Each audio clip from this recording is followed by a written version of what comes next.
Camilla, det blev ikke ligesom vi havde forestillet mig. I kom rigtig godt fra start. Hvordan har du egentlig lige nu?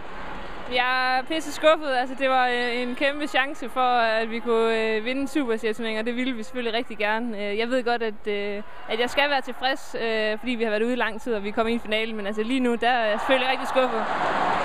Thomas, der var en bold i første sæt. Jeg tror, den står 18-18, hvor du får kastet dig ned, og I får publikum med. Hvordan oplever du den bold?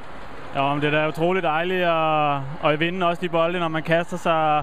Vi gjorde, hvad vi kunne i dag for at få publikum med, og jeg synes også, det gik meget godt. Det var en fed oplevelse derinde, så det er dejligt at vinde de her bolde, når man er ude og kaster. Hvad bliver afgørende?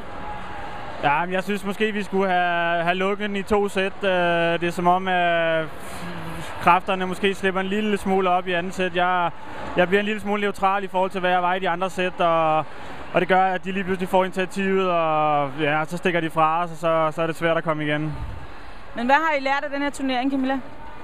Jeg ved ikke, om vi har lært så meget. Altså, det er mere, at vi har kunne se, at vi er på vej tilbage, og det har været det vigtigste helt fra starten af. Så det er mere at være positiv nu og være glad for, at vi er på vej tilbage. Må jeg så se jer smile?